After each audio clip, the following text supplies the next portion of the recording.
I slept. I made sure that I find a way through a cloud of haze. Every day I wept, found how to live through all them cloudy days. You know the mind's a maze with all its mixtures. It's always hard to get the entire scope of the picture. 1080p, that's you other busters, yeah, obsolete. Can't fuck with me, excuse my French, but I'm not discreet. I wear my heart on my sleeve, but I've learned my lesson. I've learned 1996 birth, one of the greatest weapons untold. I'm destined to reach heights thought I could never see, but foolish thoughts rampage my heart and let me not reach the peaks that's entrusted to me. My belief shatter of past actions. I grieve, but grievance never really mattered. It's how I choose to act differently in the coming battles to overcome my limitations and get out my shadow.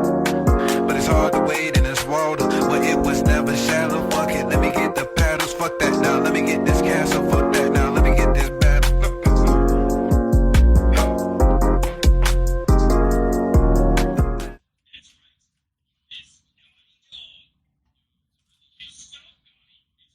We live, y'all. Go ahead, Rob.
Sit down.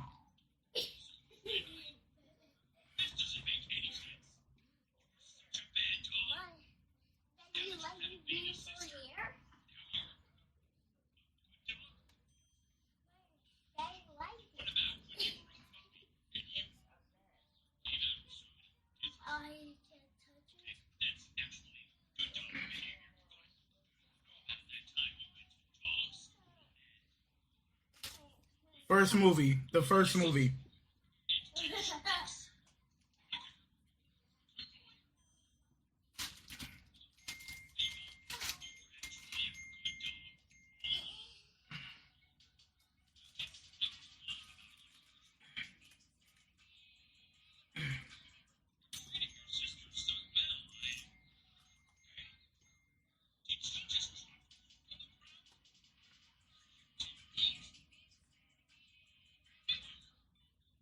The very best that no one ever was.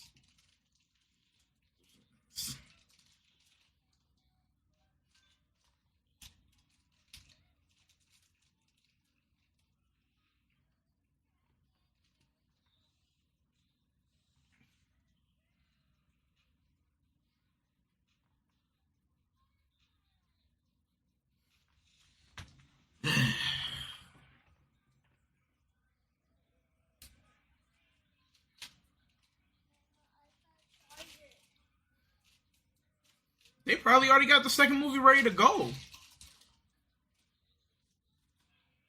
2 years? Nah, I better.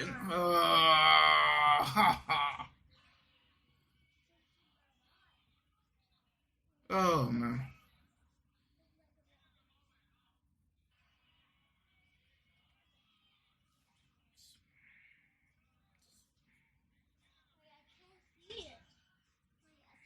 Get off my purse.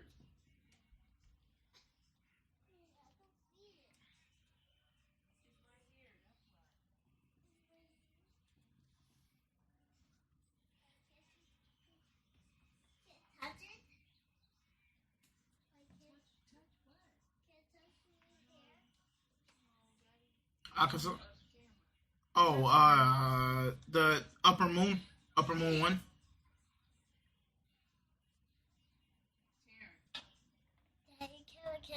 Taryn, go sit back down, please. Please. Go sit back down, please.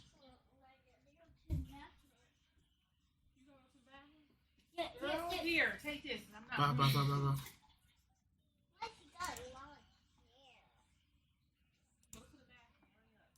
bye. With the crows and like talking to themselves, like, no, like my family sacrificed. I got to get this shit done. And they was like, no crying, focus. It's like, yo, like you.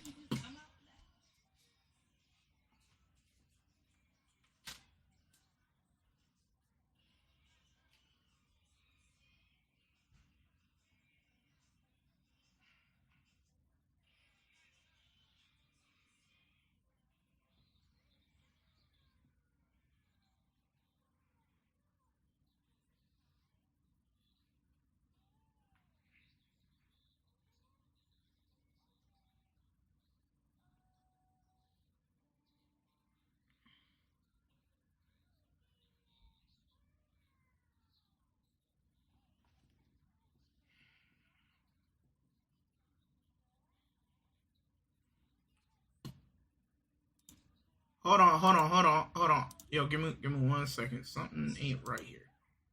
You okay? Ain't right here. I could have sworn we had audio, but we did not have audio. Oh, run it back! Run it back! Run it back from the beginning, Rob. Come on, Rob, get that script. Run it back. You back on? Rob, like you got to be kidding me. The audio is bouncing up, so I was like, "Oh, okay, I think we're good." What's good? It's Squad Nero back up in this thing. Episode 80, to keep it short. It's your boy Sage. We got T Smooth. We got Croco's Corner. We got Nasty Nino. Back up in this mug to bring y'all another great episode of great content. We got a couple different topics that we have to go over, but before we do, please make sure you hit that like and subscribe button and hit that noti bell for any other videos that we have coming up. It might be manga reviews, it might be gameplay streams where we play Marvel Rivals or Borderlands 4, which is one of the topics that we have today in our overall reviews of it. But make sure you stay tapped in with us and be on the lookout for more content coming forward. All right, so we might as well start with anime. Title of the episode is Doom of It All. Obviously, you can get the reference, but we're going to leave that for a little bit later on in the podcast. Let's talk about this Demon Slayer Infinity Castle movie that has just dropped this past weekend. How y'all feeling about it? First again. I'll give the movie a 10 out of 10. I enjoyed the fight scenes a lot. I enjoyed like how heavy they felt. Especially running through the castle, like reading the manga and seeing in earlier episodes, you're like, okay, Infinity Castle is really like no joke because you. Now we lost. Come on, son. Wait. Hold up, he back. He back. But then seeing the fear in people's eyes, like, okay, where is Muzan? How do we find him? Seeing Tamayo getting eaten by Muzan, seeing the other girl getting eaten by Upper Moon 2.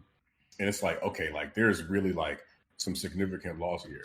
And then them mapping out the Infinity Castle with the crows was a smart move. I mean, it was great in showing how like we have to make sure like today is the day that we end Muzan. We have to find him in here. And then it shows to me the most dangerous demon is the one that's in charge of the Infinity Castle. Because I'm like, bro, at any moment, she could have split up Tanjiro and Giyu, had Tanjiro fight Upper Moon 2, had Giyu fight Upper Moon 1 by themselves and do all that other shit. But it was so many demons and stuff in there. But overall, I think, visually, it was incredible. And I thought the pacing was pretty good. So yeah, I give it a 10 out of 10. Yeah, I had the same sentiments. The only thing that I personally I don't know how I feel about was the fact that I just thought that there would be more fights that would happen, but that does not feel like a large enough reason to knock the score for this movie down at all. It was, we already knew that the way they was going to go with the visuals was going to be on point, and they did not disappoint at all. One of my favorite parts of it was, I thought that I ain't gonna lie to y'all, like this literally impressed. It was like beyond just liking it. I was genuinely like impressed by it. Is when they had Tanjiro go into the invisible space. Can I say like things that happen in the movie? Go ahead. Yeah. Okay, all right. So when he went into the invisible space, something that like blew my mind was when they showed him in it, he was locked in, and they did a good job visually showing him locked in. But when they went to Upper Moon 3 and they show his perspective of what it felt like with Tanjiro, dog, they literally made somebody who you look at throughout the whole series as a hero. He literally looked terrifying in that moment, and they didn't, nothing about Tanjiro's appearance at all changed. It's just simply how they made the visuals. They made like the effects around his eyes and everything. The way they made it, I literally was like, yo, he felt like Michael Myers. And I'm like, I don't have no reason to feel what Upper Moon 3 feel in this moment. And I completely could. I was like, nah, yeah, I would be terrified of this dude right now. And nothing changed about him. So it's little things like that happen all throughout the movie. In the very beginning, I don't know how much time and how many people were behind animating the castle, but like the mechanics of everything in the castle as they was falling, I'm like, yo, they put in, like, we knew they was going to put in work, but to put in this level of work in detail was absolutely insane. Again, and see, Sage, this is what I'm talking about. I don't have to love everything, but still have a great appreciation of a movie, because I genuinely did not like that we didn't get through more fights. I know that the next movie is supposed to be longer, and I'm kind of, I just wish that we could have got a little bit more out in this one, so that way the next one could have a little bit more breath to it like this one did. And I don't know if that's necessarily going to be the case because we got to get through so much. But again, regardless of that, if they have the same energy and bring the same energy that they did in this one to the next one, I don't have any reason to believe that it won't be great. Yeah, I give this one a 10 out of 10. And I ain't even gonna lie to you. I honestly do think, even after watching this, that some parts of Demon Slayer is really corny. But it just, like, none of it matters to me. None of it matters. It was done so well. The parts that they needed to show, they did really well.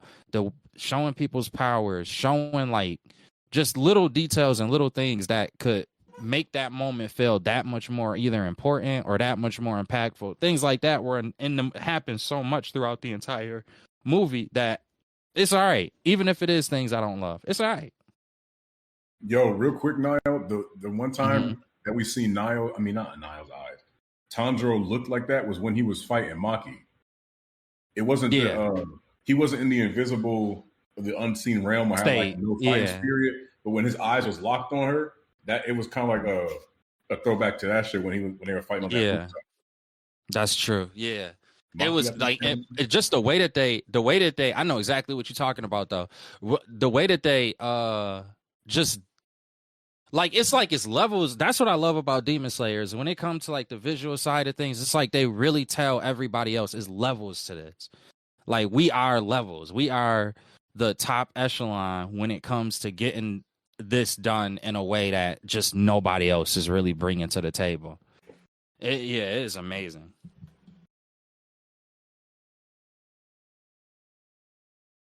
Who next?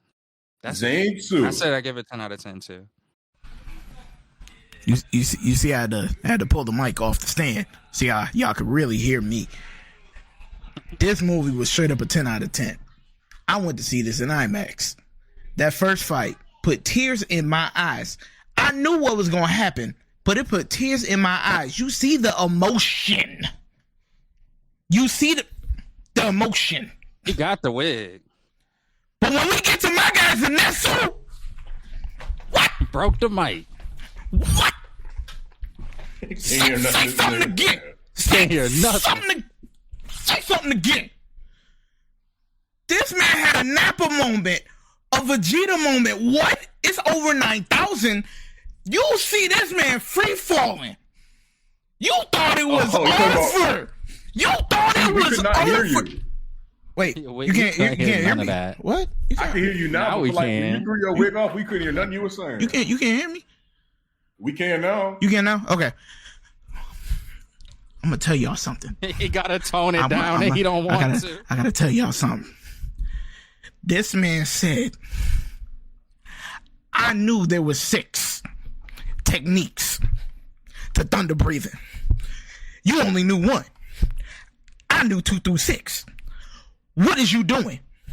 My man said, hold up. Granddaddy said, and I mean Granddaddy said, we were going to be co-successors, but you went evil. You're a disgrace to him. But I knew something. I was going to show you something. I'm showing my ace in the hole.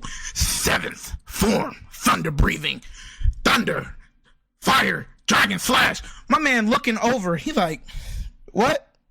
What'd you say? You say, excuse me? Wait, what?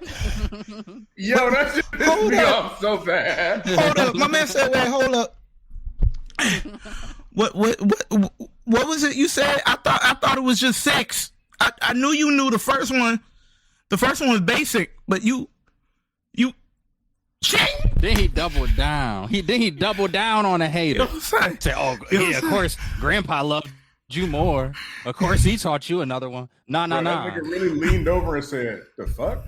I'm like, you watching the nigga charge up? You know what I'm saying? You know what I'm saying? And then the Akaza fight, son. You see, he didn't. This man was trying, like, he was trying to do everything to take care of his father.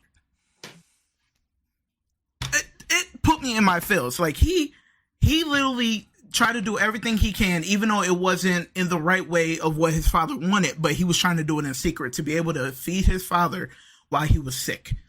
Then his father passes away, and he ends up fighting the guys that kind of made him think that it led to that. I get it.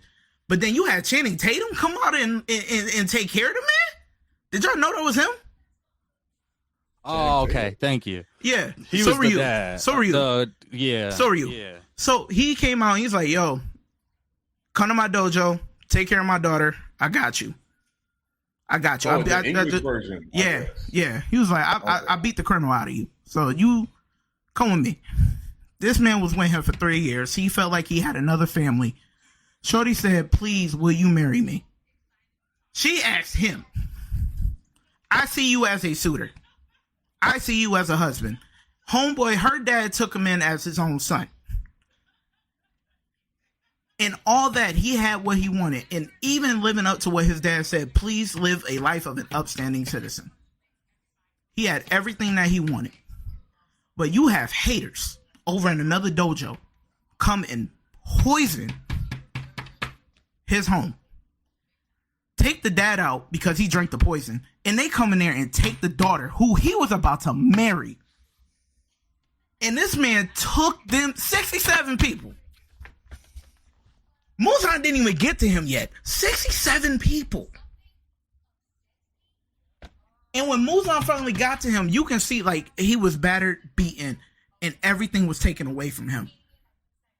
It's kind of like, it's kind of like the story of Job in a sense, but it went further than what it should because he let the demon draw him in, saying, I understand they took your people away, but I'm gonna take your memories and just have you stick on this one thing that you want power. But then you have Tanjiro telling him, hey, you don't need to do this and everything. All his memories is coming back. Everything that he loved, everything that he enjoyed, every person came back to him telling him it's okay. It's okay. And then he reached that point where he's like, I don't want to do this no more. I don't want to live this life no more, but I want to do right. So I'm going to just take my own self out. That's how it was crazy how it showed how strong Akaza was because he had to take his own self out in that moment. So for them to really show that in animation, to show the emotion and strife that he went through when he saw his love, when he saw his two father figures in that moment, all those memories, which showed that he did not need to go down the path of being a demon. They said it was okay. And he was able to just give it up and be done. Honestly, I kind of felt that was kind of talking no jutsu since Tanjiro had to get the memories to come back. But in that moment, it was like, you see that like he finally sees that the error of his ways and that he's done doing this thing. For them to show that in that emotion within the last 35 minutes of this movie, applause. Because Akaza, in the end, he didn't want to be a demon. It was just that fact in that moment, in his weakness, he just like succumbed to what Muzan had for him and said, you don't care about your memories. You don't need them, but I'm gonna give you what you've been saying you want, is power. But in the end, that's not really what he wanted. He just wanted to be able to be with his future wife and his dad and take over that dojo. That's all what he truly wanted. But when he was taken out in that situation, and like you could see that he was like torn, he didn't have no one else, and it's crazy.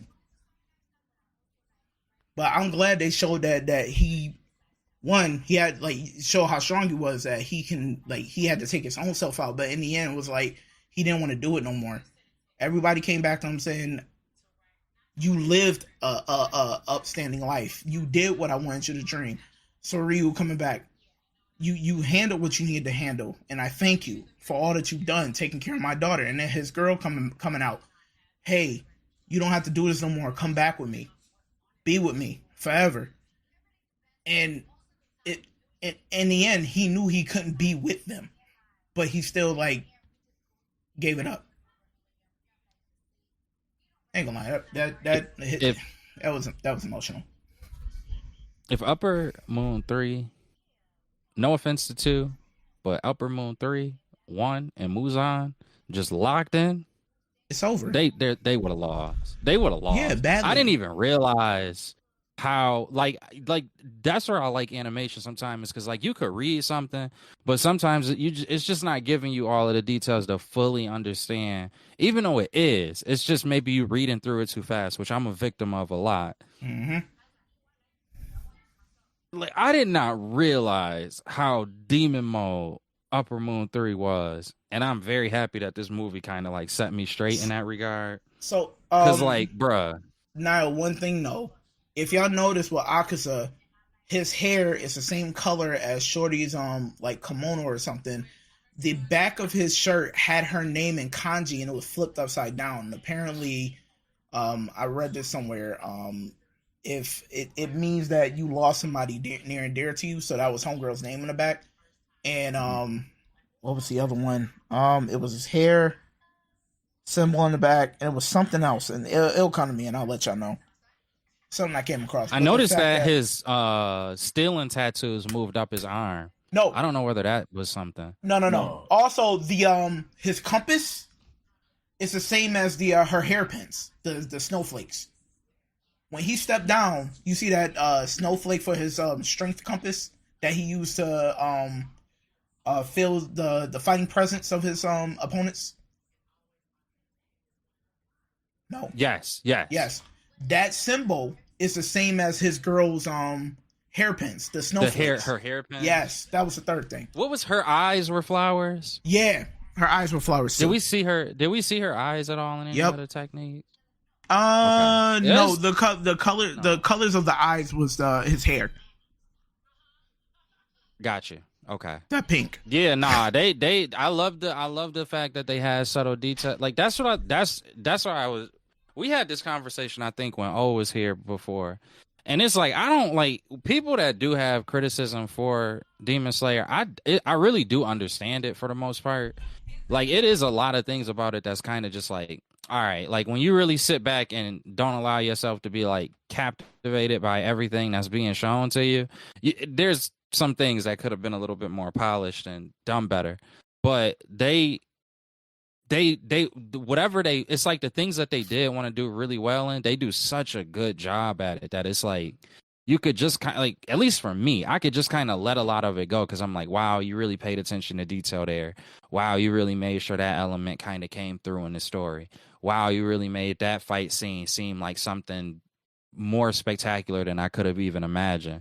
Like they just do so many different things that's so incredible within the areas that I guess they had the most confidence in, that it makes it hard for me. Like, I don't know, it just make it hard for me not to be able to appreciate it at the end of the day. And this movie was another example of that, and I'm sure that it's going to be the case for the next two as well. Yeah, it was great. All Rob, right. I want I'm to saying, low-key, really, really that's- quickly too. Go ahead. No, you go. I'm sorry, D. No, I was gonna say that the Akaza shit really was like probably like the saddest story. I mean, Kokushibo shit sad too. When you see Akaza's story, it's like, damn, he didn't even get asked, "Do you want to be a demon?" It's like, because in the manga, you see it and you see Muzan's Yeah. finger in his head, and as he's like, "Yo, get out my way, you gonna die." Muzan's like, "I ain't even send nobody over here."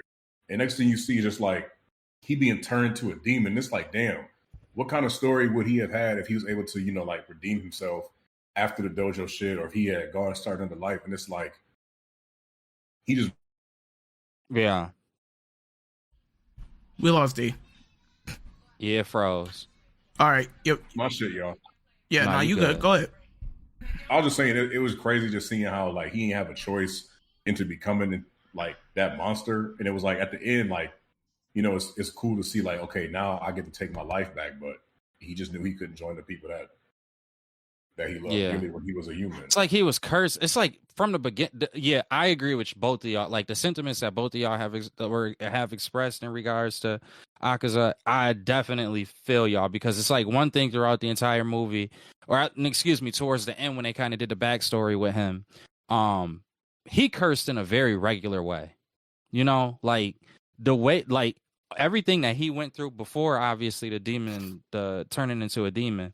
But everything that happened before that is like, this is really things that like people have crashed out to, like maybe in a different way today. But and back in the day, I'm sure that his not necessarily exact, but a lot of similarities to his story really happened for somebody in like the Edo period Japan. You know, and it's like that's the part that like was like really hit heavy, is like, dang, yo, he was cursed, but this isn't like you can't even just look at the affliction that he's given by Muzan as being the only way that he was cursed in his life. Here it is, he trying to do everything right and everything just always go bad, no matter how much he tried to actually do the right thing. And again, to whoever said it, he may not have had the best way of going about it, but his actions the entire time were in the sake of somebody else, were in the sake of kindness. And when he had moments where he could be genuinely kind and show his more soft-hearted nature, he looked perfectly fine. It's just the circumstances that he was in, that's what cursed him. It was wild. Is it me? That was good. Yeah. I don't know what was worse. So were you beating the crap out of Akaza in that moment, or Gojo going crazy on that black dude in Jujutsu Kaisen 0? Because nah, son, because he beat nah. Because Soryu beat a child senseless. That man hit him with a 28-piece combo, left him lumped up. At least the black dude wasn't lumped up in the Jujutsu Kaisen. But that was he had bruises on his chest too. You don't usually see that. Yo. Yeah, they was on some different times back then, because man, he was like, I'm about to what did he say too? He said, I'm about to beat the criminal out of you. Reborn. He said, I'm beat the criminal out of you. I'm like, bro, like he wasn't lying, and he did all of this with a smile on his face. And I'm just like, come back into my dojo. I need a guy anyway. In fact, what do you mean come back to the dojo? You just put the dojo.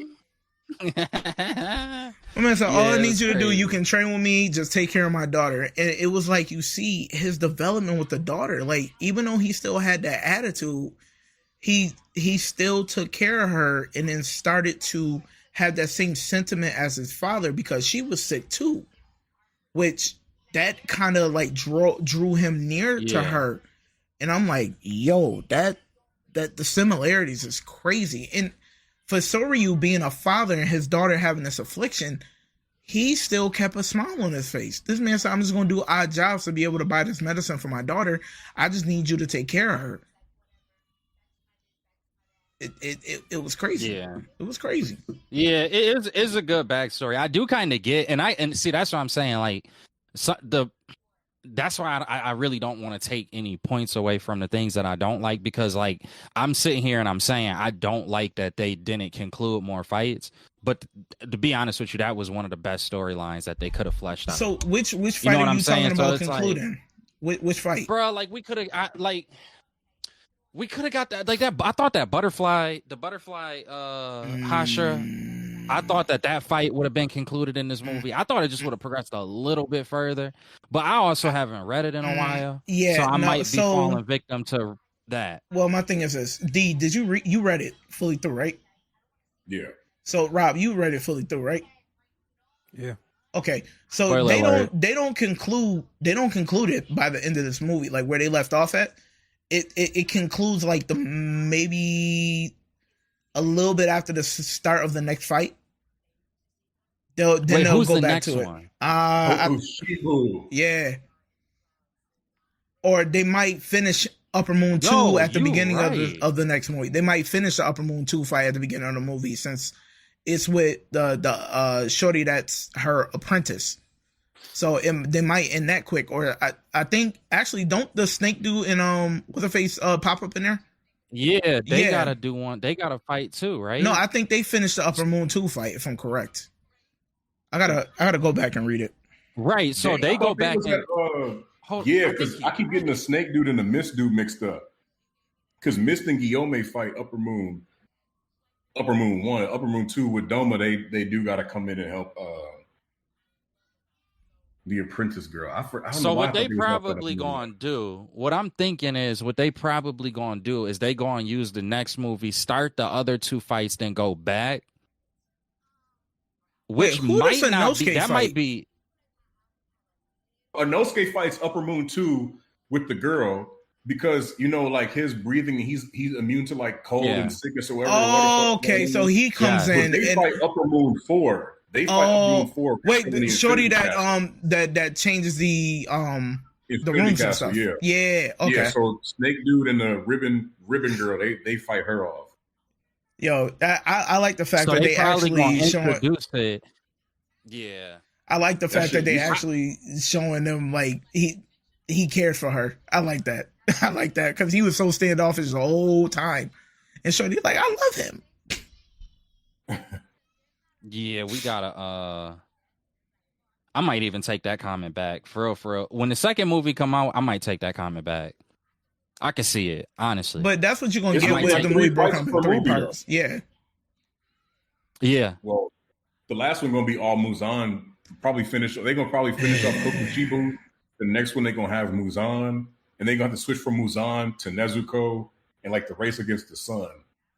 That's gonna Yeah. be some shit. But the next, What's I feel like the next movie. Didn't we say that in Yeah, I on think one we episode? did. We were saying Yeah. that the second movie gonna be the one because Kokushibu at the end when he grabbed his Yeah. sword, nigga.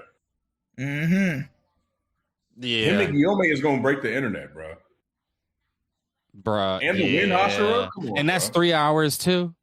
Both the last two gonna both be 3 hours, right? They probably the second one might be 2.5. Sage, you know. So we gotta wait 4 years for this joint to be done. I don't know if it might be 4 years. Probably. They might come out with the third movie a little bit quicker since they have so much time and they've been working on these joints for quite some time. We now. gonna have kids reading manga by the time that shit come out. Basically. Oh, the other thing that Sage I wanted to ask you is you said that the mangaka saw some of the feedback from how people felt about the ending of the manga and is going to try to flesh out more of it in these next two movies. Yeah, That's confirmed. that's what I'm looking up right now. But like when you say flesh out, Probably just Yeah. kind of like make the Change the parts ending? just make the part like it wouldn't be that they necessarily change the ending, but they would flesh out more as like at one crucial point to the ending, and what they're hoping for is that in fleshing that part out more, it'll make it more digestible, I guess. Kind of like what Attack on Titan was trying to do, but Attack on Titan ain't deliver. or did they not? So can Demon Slayer attack or do an Attack on Titan? Couldn't it do and flesh that part out enough to where it can change people's minds towards the ending? Which, with the way they hitting with this animation, it might lessen the blow. It might lessen the blow. I mean, Attack on Titan animation too, was good too, though. It was. That's true. I don't know. That's the thing about Titan was out ending. when That's we not was in high like. school, wasn't it? They are using it to enhance the source material. Wait, what'd you say? Attack on Titan was out when we was in high school. Yeah, and it ended like what 2 years ago? Last year, nigga. Last year. Dang, that was last year. So Attack on Titan was out for like 12 years. Dude, that's how anime be. It's gonna have a decade. They can have 4 seasons and it'll still last a decade. Oh, I don't want to wait a It's decade crazy. for the end of this third movie. Bruh, yeah. No, I think it should be soon. I think it will be quicker. It won't be as long. I don't think so, at least. Yeah, but I mean, they did what they needed to do with that one. I can't be mad at that film. Because the first fight with Doma, I ain't really like it in the manga, to be honest. I was like, this is gonna drag out. But then seeing it, I was like, oh, this nigga's actually like very sadistic. To the point where he's just so curious, like, and I felt like he knew, like it shows how intelligent these demons are. Like they was like, oh, so y'all do communicate. But when he heard the click in the sword, it's like, oh, you changing the poison, huh? And then she's like, damn. And she was like stabbing him because she can't slice, so she was stabbing him. And then when he started defeating the poison, I was like, all right. But then when he got her and he started eating her, but it wasn't like chewing down, but he absorbed her. I'm like, yeah, the artist was like, they was working overtime for this movie, bro. Yeah. Yeah. Then he pivoted away when Shorty went to attack, and then he pivoted away and still had her in his arms. I was like, oh. Bruh. They not playing. I'm like, they not playing. I had to realize, I was like, he's the dude that when Akaza smashed his head off and then he grew it back, like no complaints. So I'm like, all the poison shit, he was really like just taking an interest to it. So this whole time he's like, damn, like, I just want to see what you really can do. Nah, this man like, had intel right from the get-go. That's the crazy part. He was like, oh, such and such show me what you can do. Where? Yeah. No. That shit was crazy. Yeah, but Inosuke gonna turn up on that nigga in the second movie though. Yeah. All right. So what's your overall reviews on it? Overall numbers? Or we all gave it a 10 out of 10. I think we all gave it 10 out of 10. 10 out Yes, of 10. sir. All right, like we said, 70 million domestically. That's a huge benchmark. Crazy. Domestic? Domestic. That's not even international. That's not even taking account. Wait, okay, was domestic Japan or domestic us? Domestic Taking is it, United States. domestic is them. No, domestic is us. It's United. States. Okay, so we so spoiled. How are we domestic when it's Japanese? No, that's just how we look at it because it's our. We rating cocky. system. U.S. is cocky. We said no. It don't matter. The movie is domestic here. Okay. Yo, 70 million? 70 mil though, bro. Nah, but if we were Japanese, then their domestic would be Japanese. How much did they make over in Japan? I get what you're saying. Oh, that shit came out last month for them though, right? Yeah. Yeah, but I'm sure it did numbers. 70 million? They about to put a gun. They here, about to put a machete to James Gunn head and say, nigga, look. Mind you need to make one of these. Bro. Hold on. Timeout too. You could argue animation is just as big. 49? You could argue. Yeah, but they got way less people than we do, right? Yeah, I'm like, nigga, that's still crazy. Yeah, 49.4, and by mid-August, it had earned 200 million in Japan. Yeah, bruh, here's the thing too. When you count like when you look at UMA places, Brazil is huge, France is huge, Germany is huge. It's a bunch of places. You said what? What is UMA?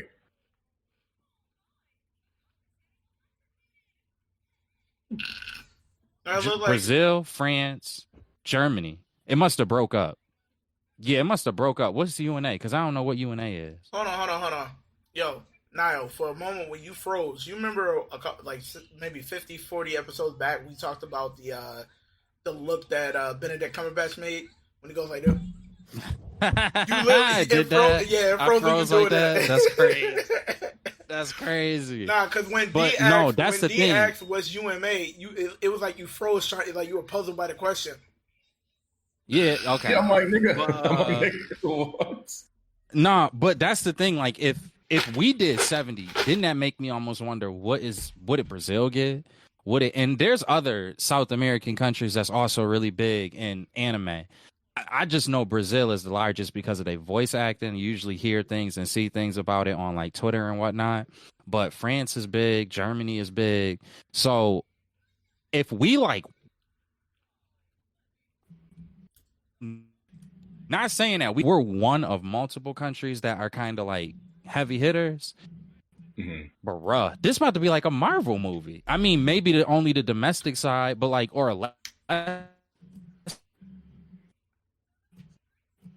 some earn more than like Captain America, Brave New World. This is gonna earn probably more total than that movie did, which is crazy for an international film. I mean, for an animated film to pull better than a major studio's live action film. It don't matter which one. That's crazy. Here's the thing. That's wild. Sony needs to drop Spider-Man and just make more anime movies because remember they have Crunchyroll. Bank, bro. Just Been saying that. I would have sold Spider-Man. Make Spider-Man an anime. Oh my gosh, bro. Give it to Mappa.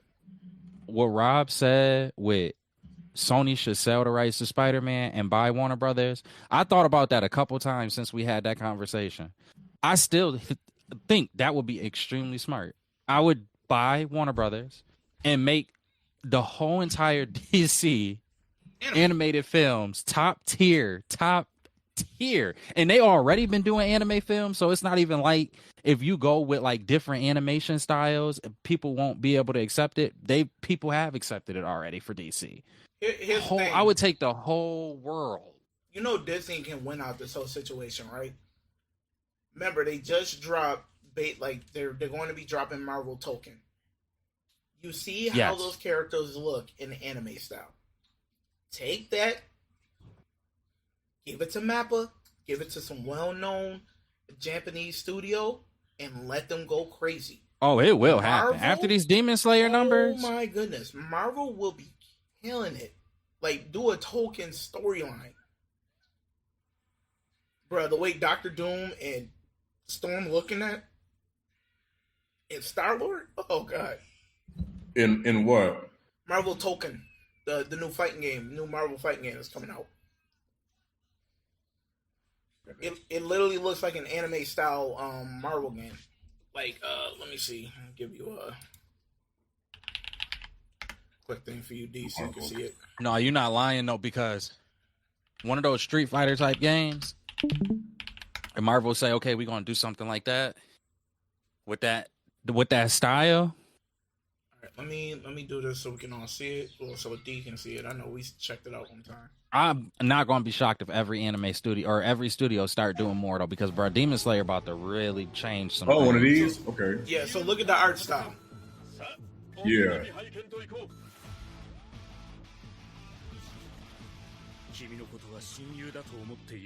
And it's not that far off from that Spider-Man that they already did. They could just make it more anime.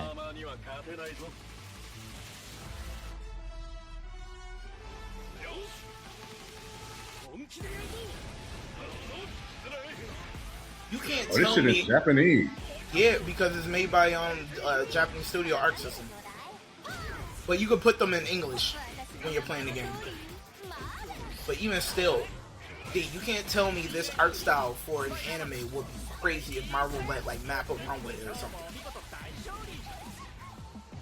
And then if they hire some fire-ass voice actors. Mm-hmm.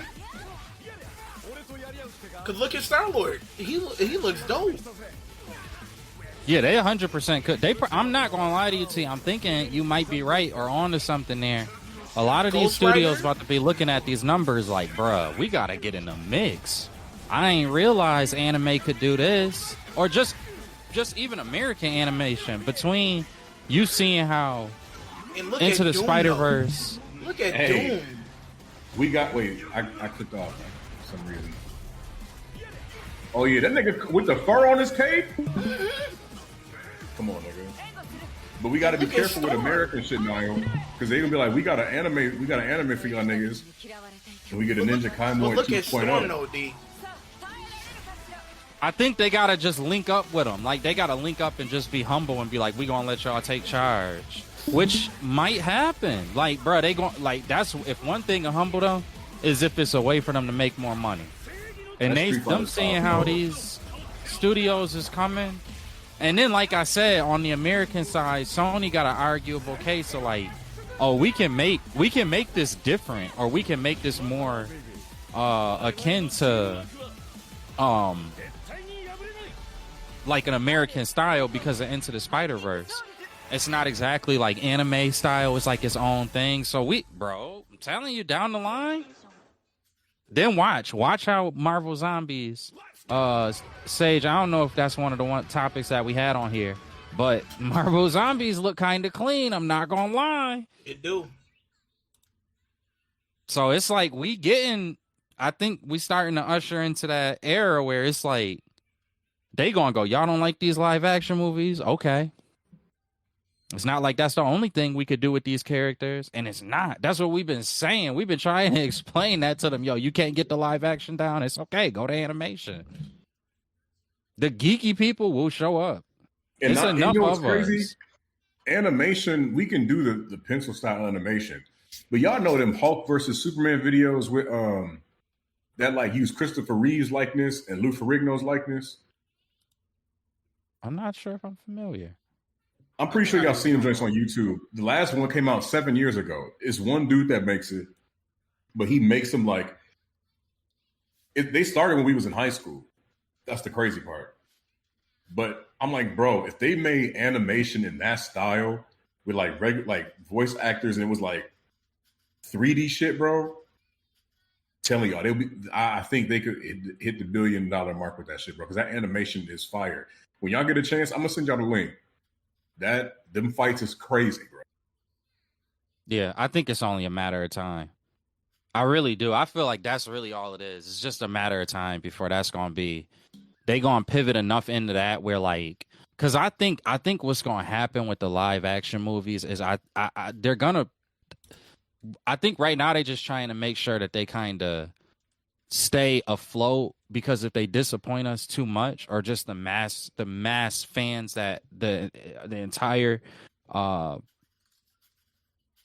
company's backing kind of has behind it, if the whole thing falls off, it'll leave like a sour taste, and that's going to cause them to have massive losses. So I think it's kind of like an appeasement role right now that studios like Marvel and DC have, where they're trying to give us just enough to keep us on our, like, keep us good with them.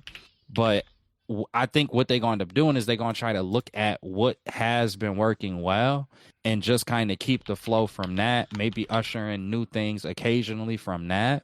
And if they have something else that they can kind of pivot to take on the load, pause if needed, but they need to take on the load, then I think they will pivot to it. And to me, animation is the right thing to do that with.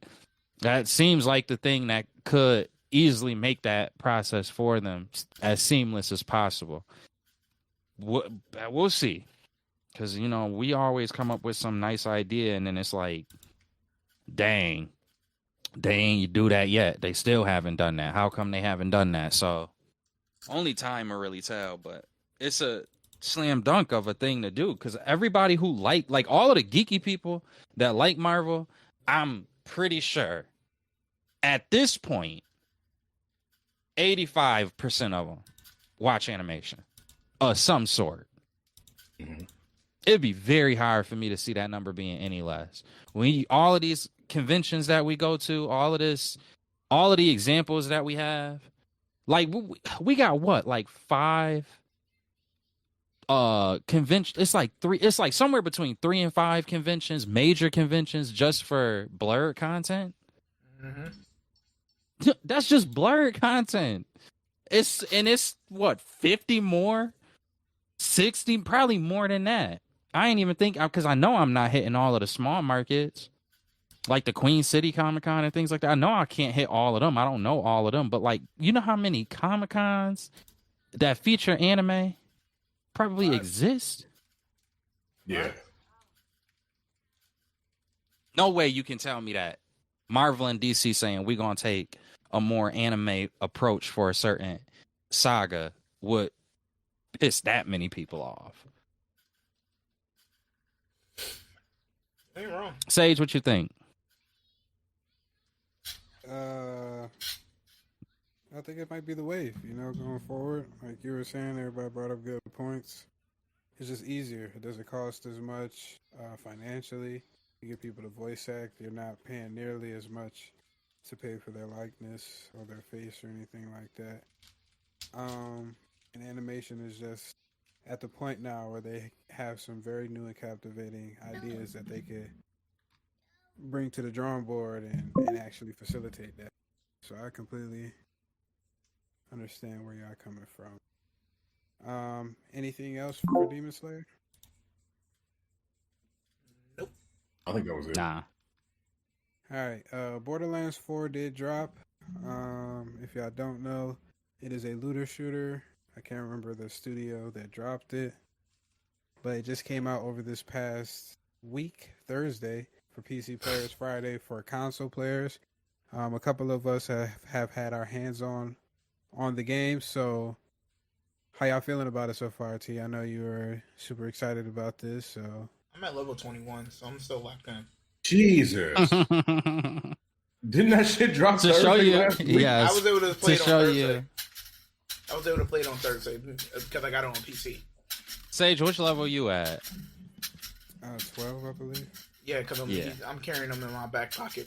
See, I'm thinking y'all gonna say like 4, level 6. Nigga said No, that's 21 me. and 12. That's me. I gotta catch up. I had exactly 2 hours to play this game so far, and an hour of it was me just trying to figure out how to stream. Quick update in regards to that. We still figuring some things out. And whoever watch any videos I put out, you gonna learn real quick that you in the learning journey with me. But I do enjoy the idea of streaming this game. I just gotta figure it out. So it's gonna take me a little bit longer probably because I gotta have the time to figure out the setup and everything and then also play the game. So it's gonna probably take me a little bit more time. But we gonna definitely need to get some type of content up because I'm really enjoying how this looks so far.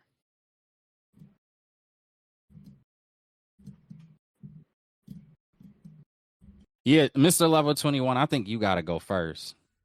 Yeah, I'm You waiting gotta on go this nigga to first. speak. What do you? Huh? You got to go honestly, first. the game is Borderlands. Like I played Borderlands 1, 2, 3, Tiny Tina's Adventure. I played all the DLC. I've beaten every last one of them. Borderlands is Borderlands to me. The story is fire. If you never play any of them, the way this story starts off, you really don't need to know the storyline for the other three. Well, the other three, because Tiny Tina is like a DLC spinoff game. I'm playing with the Siren. I always play with the Siren. I always start off with her, and once I beat the game, then I work on the other three characters to try and max their levels out. So that's literally it. Like, Borderlands is Borderlands to me. I love everything about it. I love the zany wackiness, the crazy side missions that you do. In my opinion, I give this game an 8 out of 10. Like, it's solid, even especially with the stuff that they're doing. The only gripe I have is the inventory system, because every time you set it to what you want it to stay on, and you come out of it, you got to set it back every time.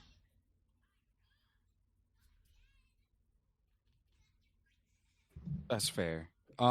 Sage, Mr. Level 12. This is your first time playing Borderlands, right? Yeah, first time playing Borderlands. It's cool. I don't know if I'm really a looter shooter type of guy, because I can see how it can get old super fast. But it's cool. Like, it's my first experience in a game. The comedy isn't too bad. The animation is pretty dope, or the art style that they went with is pretty dope. The weapons as well. And what they could do. Yeah, I think it's a cool game. It's not nothing that really like astonishes me. they just knew the waiting for formula. Battlefield 6. They went back to it, and it seems like a lot of the core audience is having fun with this. It seems though some PC players have been having issues with the optimization at launch. Yep. So hopefully they're able to actually fix that. Because overall, I think it's like a decent game. It's a decently good game to me. Well, here's the thing with that optimization. 2K did put a link out where you can set up the settings for the PC optimization depending on which video card you have. So if you scroll down the list, it will show you like the different settings to have your video card. So I have a 7900 XT in my machine, and it says put this to very high, put this to high, and after I did that, restart the game, let it compile the shaders. I'm now getting about 100 frames per second consistently. So when I play, I see everything. Yeah, I gotta figure my whole thing out. Video 1 was very laggy for me. And on top of that, another thing that I gotta figure out is exactly how I can look at the monitor, because the way I'm looking at the screen right now, how y'all see me looking at the on the camera right now is exactly how I look when I'm playing the game via this side of things, and I'm breaking my neck. So are you playing it's hard it to on see a from the TV right angle. now? Yes, and I hate that, and I have no other option. Actually, But there's a way to fix that. It's just do you have a camera that you have the using the camera on the laptop? the same one that the video card is on, or the capture card is? No. What I'm saying is, do you have a webcam, like a separate camera that you plug into? Oh, so move the camera right under like the TV, so when you're looking, yes, right that's what I'm. Yes. That's To something you'll answer just have you, to that's do. exactly Because that's then when you exactly turn what your head, I'm gonna do. So when you turn your head, they'll see that you're looking at chat. But when you're playing, you're locked in. So it's like right now, when I'm looking like this, I have the Discord up on the screen, but I have the monitor where my game is on, straight ahead. So if you do that, you turn your head, boom, you're looking at chat. You go back, you're looking at the game. So when you're looking at me on the screen, you can see that I'm looking straight on at everybody as we're doing our thing. Yeah, that's exactly what I'm going to do. I just got to move some things around in order to do it. But yeah, that's going to be the easiest way for me to do it. And then again, with the webcam, there's certain things that I could do to kind of make sure that I put it in frame the way that I want. But yeah, that's exactly what I'm gonna have to do. Because at first run through, looking like this the whole time, it was like a 45 minutes to an hour. It was real quick. It wasn't even that long because I only did one level. But I had the whole time when I finished, I was like, oh, my back hurt, my neck hurt. Like, that ain't gonna work. Yeah, like, does your seat like lean back? No. Oh, it don't. No. Oh. No. Oh. This is a basic desk chair. I have a very rinky dink setup. Okay, this ain't my setup is not. Is the TV like hanging on the wall? Yes. Oh. Ooh. Yeah, so we're gonna have to change some things around, but I don't think that it'll be too much of a problem because everything can be moved. That's the one beautiful part about it being more of a kind of portable setup for me around here. But in terms of the game itself, you can look at it I don't. Into a monitor. I know. I got to do a lot of different. I got to do a lot of different things here. I know. Believe me. Well, I know, but. In terms of the game itself, which is the main topic of the conversation, I guess I understand where somebody like Sage coming into it for the first time would feel the way that he feels. But I think for people who have played Borderlands before, man, it's a lot to like about this game. Mm-hmm. It is a lot to like about it. Like maybe it's just because like I hated how everything was laid out in 3. It was smooth in terms of playing it, but it wasn't like the way that a lot of the things that he feel about this game is the way I felt about 3. And with this one, just the landscape, the accessibility, how just like essentially how all of the enemy, because I did it under well, it wouldn't matter anyways, but just how all of the enemy are arranged and how they go. It's not just a typical kind of formation. In 3, you saw that a lot where it was just kind of like, oh, there's a lot of these bots that are very stationary, and that's kind of taken away from how much fun I could actually have doing this. And it felt like so far from what I've seen with 4, I was constantly on the move a lot more than I was in 3. And I really like that. The weapon system is, I haven't gotten far enough to really, I feel like, comment on it. Only because I do know how it goes as you progress and the more things that you do. So with me literally just doing the first intro mission, that's not fair for me to comment on. But I mean, what level you on? 2. I had Sunday for a brief, like, hour, less than an hour to play, and then after that it was back to doing lifing.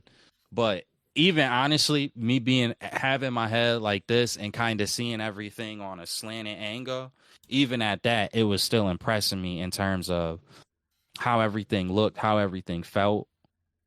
It took me a second to kind of get into the shooting because the angle was like throwing me off, and then there was one part where I got sick of my neck like this, so I was trying to look at the screen, but because I was having issues that I didn't realize were as bad as they were with the actual capture itself, I was like, all right, that's not really helping me. This is too delayed at this point for me to be able to really fully play the game the way it's supposed to be played.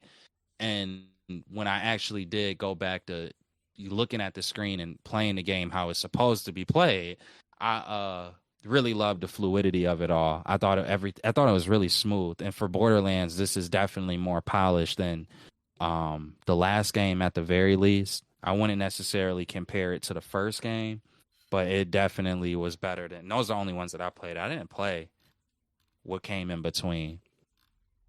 But yeah, it was definitely polished in my opinion. And it was one of those things where playing the game before, it made me appreciate this version. Or this new game a lot, even just from that little bit of time. What would you rate it? I feel like it's hot. It's like unfair for me to rate it, but if I just go off of playing other games, I think I'm around where T is with an 8. I wish that Borderlands was something that it isn't in a way, and that maybe is where I think if Sage played more Borderland games, this may be where he would stand a little bit with a little bit more emphasis than maybe I do.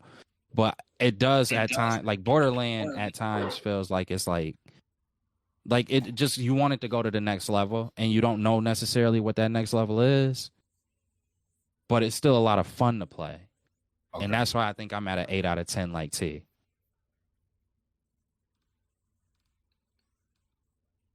Wait, Rob, what did you rate it? A 7? I'll rate it a 7.5. Which is solid. Sage, you waiting for Battlefield? I know T said that earlier. I'm curious. What's the next one that's really got you excited? I'm not the top of my head, really. Battlefield is cool, but they could always mess that up. Nothing really. Okay. Is Battlefield like Call of Duty? Yeah. It's just a more realistic, like, war game. Yeah.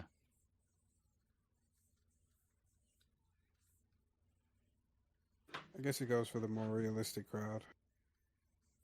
The players and everything like that. Alright.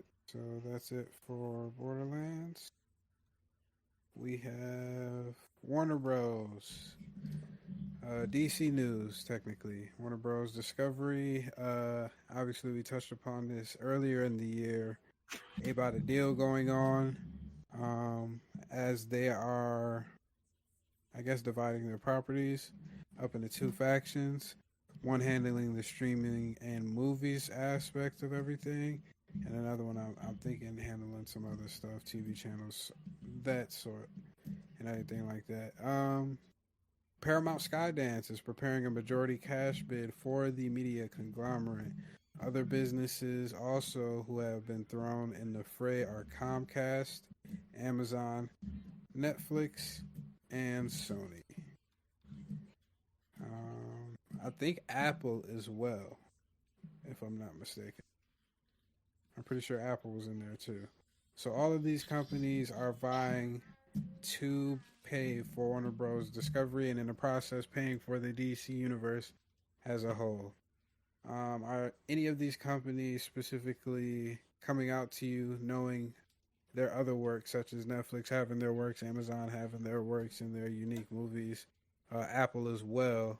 I'm not too familiar if Comcast has done anything, but I'm guessing they're staying in the game somehow, some way.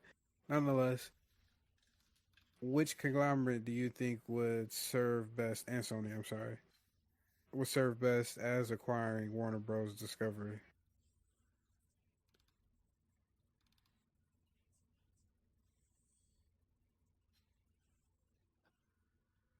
Sony makes the most sense to me if there has to be an acquisition. But is Sony going to dedicate a lot to DC if they were? Like, I don't. Like, I feel like they would. You know, like, I feel like they would. I feel like the logical answer is that Sony would put way more effort towards the DC universe than they have the Spider-Verse that they have had access to. Mm-hmm. But I don't know if I can confidently believe that that is 100% the case. I saw James Gunn say he would be out if Warner Brothers sold DC or some shit. So how would DC even fare if they ain't really have nobody at the helm? Because I don't trust them niggas for real. Yeah, then it's back to square one. I mean, look, back to square one. We see all these reboots, but how they handled these superhero movies, it's like, bruh, like, and they got all of DC, they gonna start pumping out a lot of bullshit. Yeah, okay.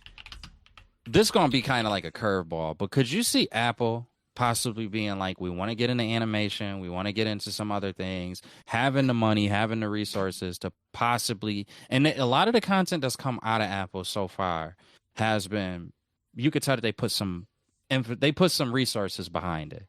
What's coming out? Could you see? Well, they had Severance. Mm-hmm. They've had what's the joint with the?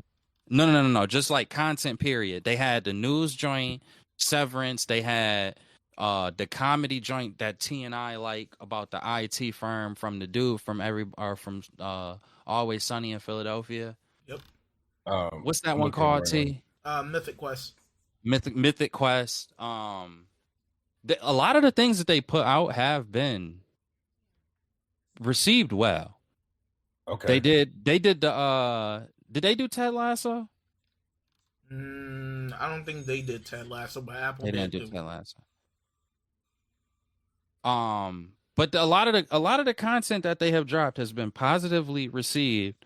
Granted, it's been varied content, but I do think that that's a strong sign that if they're having success in various levels, whether it's comedy, whether it's sci-fi, whether it's whatever, the fact that they have been having success makes me feel like, okay, well, if they could do good in varied content, getting a new entity that in and of itself will bring varied content, could they possibly do a good job with that? And money-wise, could they possibly have enough money to throw at everything that it could be successful? Again, I still think the logical answer is Sony, but I just don't want the DC universe to become the Spider-Verse. That's just my only fear. Yeah. Anybody else? I would say Sony. I'm thinking of Apple. I mean, it would be cool if Apple did, because that's a brand new take. We have to see what they would have in store for DC. As far as Sony, it's like, would they go the animation route with DC? But it's too much of a cash cow if you got Batman. And I feel like they got Batman, they'd be like, okay, Matt Reeves, finish up your shit or whatever.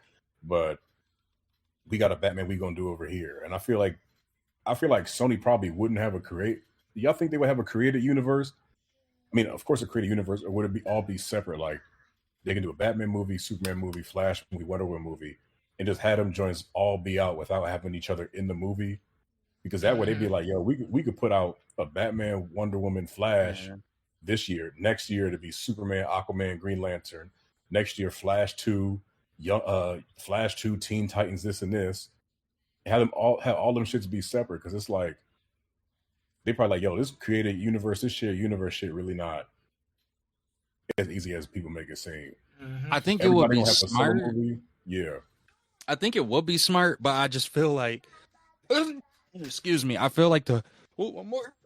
I feel like the pressure from Marvel is the thing. Like, that's the thing. Like, everybody always see these movies, and then, like, say this next Avengers movie come out, Billy, then they still gonna be invigorated on the idea of this shared universe thing is a success, and it's just money. Whatever money says, they kind of go with, no matter what. Even if most time, like, there are times where people take risks, but all of the people that we name, or companies or entities that we name, that will be vying for this, the rights to this IP and these different things, they all establish money magnets, you know, like it's money. They money companies. It's hard to see would they actually take a risk and say, okay, yeah, no, we should do things a little bit differently. We might be taking a risk here, but we could end up getting more long-term success not following the way that the money has been going.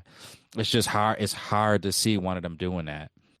I think, and I agree with you on that. I think it's also who takes over. Like, if we got Sony and they hire somebody like David Goyer that wrote Blade, that was part of Man of Steel, that, you know, had his hand in comics, or if they hire somebody like, I mean, I don't know if I should say Jeff Johns, or like a comic book writer, a movie script writer, a Hollywood director, like, I feel like it's something like this should be like a three-headed monster. Having one person, because it's like, yo, like, you got three different ideas. Somebody be like, yo, like, we tripping on this. Like, in the comics, that's how we handle it. Okay, but if we write in the script, we can't tie all of this in there. Okay, but in Hollywood, we got a budget for this. Like, I feel like having three different people from three different tiers, a writer, a director, and a comic book writer, I feel like that would be the best course of action to take, depending. I mean, I don't, you know, I'm not at Sony or anything, but having just one person do it, like, we already see what type of favoritism and bullshit going on with James Gunn. Like, every project his wife and his brother are part of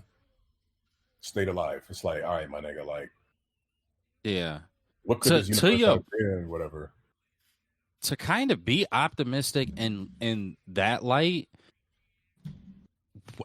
despite how bad the movies have been from DC, one thing that I really think people gotta lock in on with how huge DC going to another company would be is Warner Brothers has had DCs for like 40 to 50 years. Even you would think that they would have got it together because of how long they had it, which is another reason why it's hard to kind of have sustained faith in them. But the reason why I feel like Warner Brothers has ventured away from necessarily huge comic book writer influence or different things like that, like people and elements that are more related to the comic books themselves in general. It doesn't even just have to be the writers.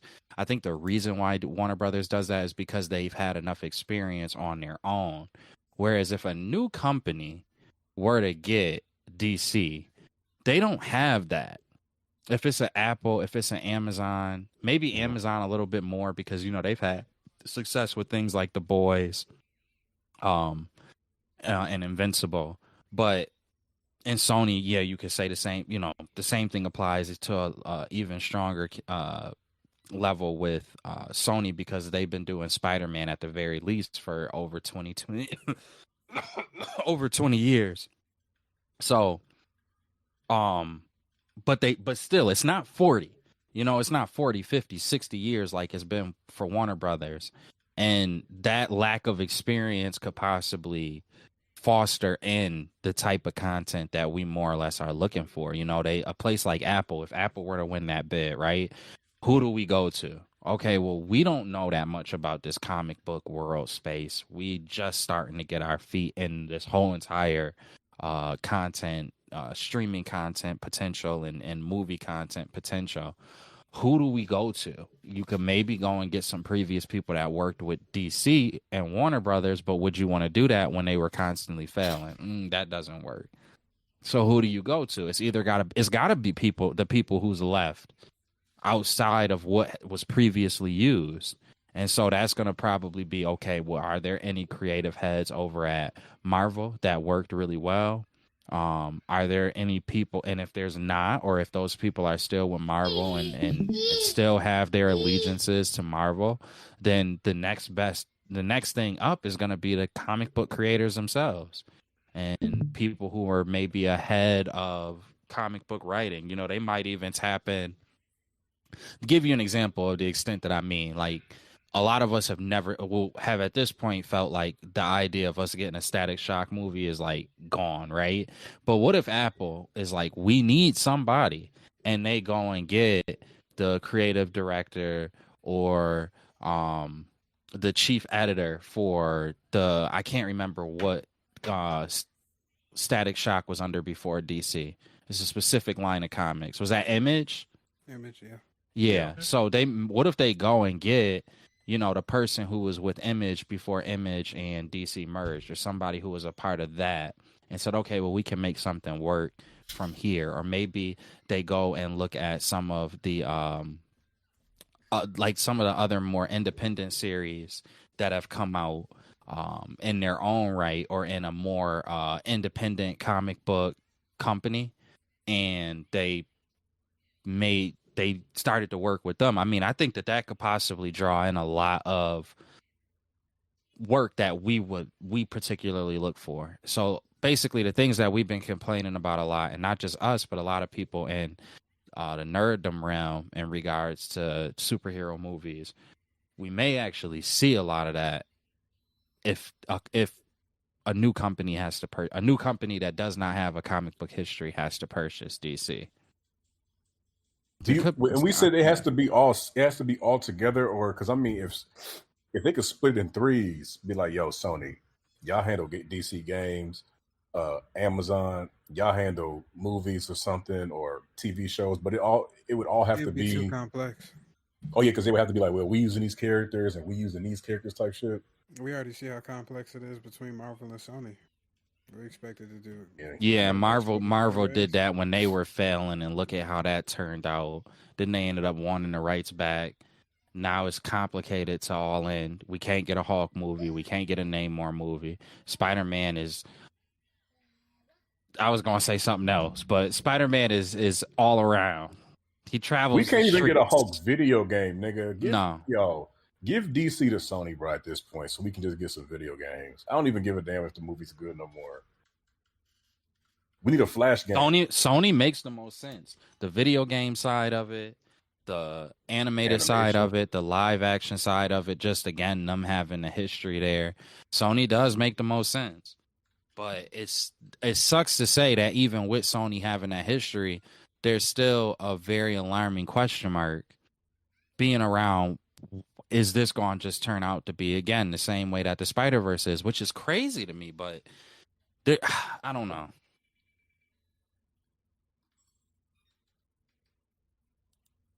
And if they if they win though, Spider-Man got to go back to Marvel, Sage? Yeah, they can't have two competing IPs. Yeah, send them to Sony. Yeah. I was just about to say that shit, bro. Send them to Sony. It's not even $5 for Sony. It's not even up for debate at that point. If Marvel gets I got $5. Spider-Man. Yeah, I know I got $5. Send them on to Sony. You imagine though, we get Norman Osborn the way that you want to see Norman Osborn in the MCU, being able to be that big bad. Yeah. That's true. Like, we talking, you want to see Norman Osborn as the head of S.H.I.E.L.D. and with a crazy lineup team with the Sentry on it, and you want to see that, and Sage on Asgard and all of that. You want to see that? Send them to Sony. Come on, Sony. DC for $300. What did Boosie say? I don't even know. I'm the one who said we got to calm DC, down. how much y'all think they gonna ask for? I don't know. To me, I thought that price tag would be stupid. Honestly, like, to me, because if you just told me it was the movies or like a certain entity of it all, to your point, D, like if it was broken up and it was like certain aspects, then I think that number falls a lot lower for me. But like when you talk about game potential, you talk about Harry Potter would be in this. Merchandise. You talk about, bro, like you telling me all of these things. I'm like, bruh. Throw me 50 billion. Like, I'm not even joking. I don't know. It's literally such a large number that I can't even give you. I can't even like think of what number to throw out. But I mean, it's if you just factor large. in, like, over the next, let's say the next 25 years, Sony like, look, we got video games, we gonna have theme parks, we gonna have animation, we gonna have movies, we gonna have merchandise, book bags, lunch boxes, pencil cases, we gonna have cosplay niggas come in, bruh. They gonna, I think Warner Bros. Gonna be like, yo, you gonna make so much bread if y'all get this whole IP. Or this whole whatever the fuck it's called. I want 50 billion. If y'all can't make 2 billion a year off of everything for the next 25 years, shame on y'all. But I need 50 billion right now. You got Superman and Batman, and Harry Potter. It's reported Paramount Skydance is reported to offer an all cash offer of 50 billion or more. Yeah. Paramount. What Paramount about to get them? Paramount Skydance. Paramount. I know they got South Park. They just gave South Park some money. Paramount, like, yo, we could. Damn. Paramount had like Nickelodeon, as to give you an example. Like, bro, I don't know. I'm not even gonna lie to you, bro. It's so many services and companies. I don't care who get them. Just give the nigga Spider-Man back to Marvel. DC at Paramount. I like we said, Sony would be the best bet because of the animation and video games, bro. They gonna go too kiddie though. That's why I don't want it with Paramount. It's gonna be kitty. Star Trek, Terminator, and Top Gun. Nah, I'll fuck with Paramount. They also got Nickelodeon, bro. Like they did Top Gun Maverick, bro. It was not that. It was that was a good movie. That was not a kiddie movie. That was a good movie. Terminator is not a kiddie movie. Exactly, bro. Terminator 2, nigga. Star Trek, Top Gun, Mission Impossible, Transformers. Mission Impossible. Jack Ryan Reacher series. Rod just made a hell of a case. I'm not gonna lie to you though. That would be a huge boost for Paramount. Like if I see why Paramount gave that money up, because it's like they can use something like the DC properties that Warner Brothers will be giving off and Harry Potter and all of that. They can use that. That will put them up there with like they already are, not to knock them, but in terms of content, one of the things I remember when Paramount launched Paramount Plus, one of the things that was a huge complaint was what content is Paramount going to actually have on their streaming platform, because not everybody ain't trying to watch SpongeBob SquarePants all day. And Paramount did a really good job of combating that. They introduced a lot of new series that a decent amount of them have been very well received. They introduced like crime shows and different things like that. Super smart. They took a lot of the things that we kind of forget about from the cable era, and they meshed all of that into their service, and they gave something that people are willing to have a subscription with. And they doubled down with it by making sure that they were like one of the top dogs, which was going to be the case anyways, but one of the top dogs for football.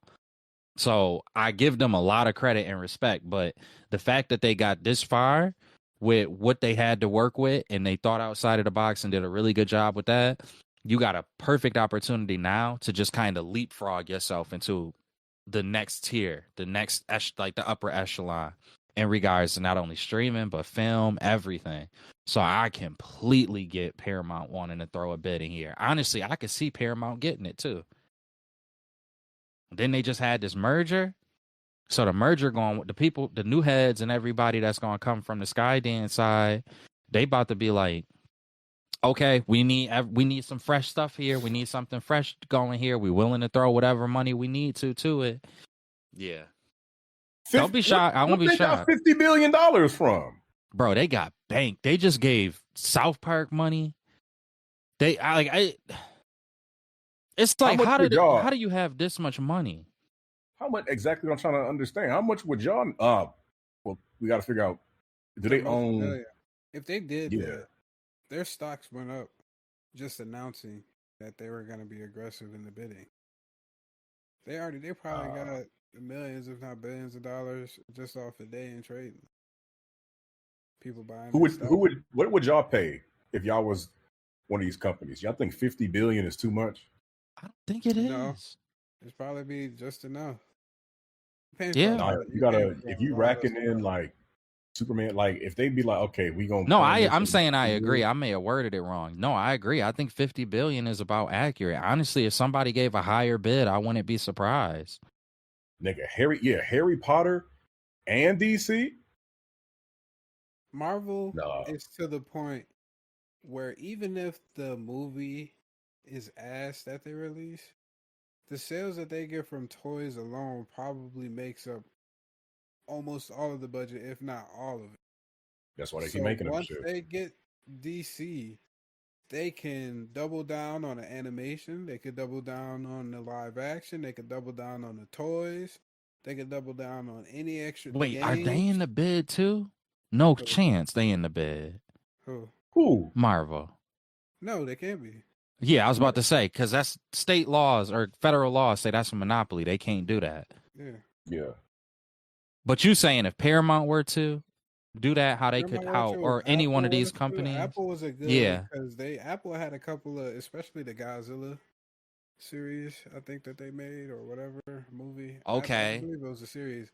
They had some good like production around their shows. That's the only show that I remember watching off of Apple Well, Plus. and the other thing with Apple is Apple just got done constructing this massive, if I'm pretty, maybe it was Amazon. I might be wrong about this, and if somebody knows, please correct me. But I believe it was Apple who just got done creating like this massive land studio. Like they got this massive, you can come here and create content.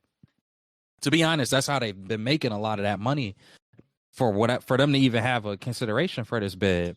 I think a lot of that money came from them renting this space out for different movies and such. They'll rent the space out and people are able to come in and they can make a lot of money just from the land, but they haven't had really the opportunity to use that land in that area, production area, for themselves.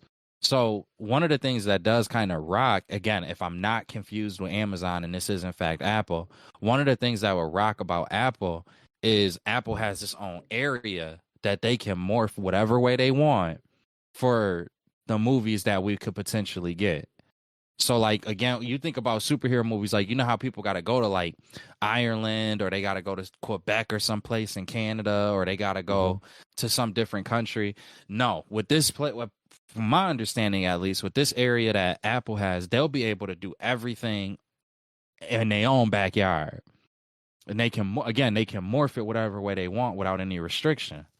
So not only does that speed up the idea of you being able to get content, but it can potentially morph the content that you would get anyways, landscape wise, etc., from within your superhero movies and such. So I really don't hate Apple. I can see Paramount just because Paramount really could use it. I think Sony is the best bet. And Amazon is kind of in that realm where Sony is, just because they've gotten their experience. They've gotten some experience with comic and superhero based content. I don't know. Who do y'all think it will ultimately go to? Like, if you just had to say, yeah, I know we can discuss this out till we blue in the face, but I'm pretty confident it'll go here. Who do you think that would be?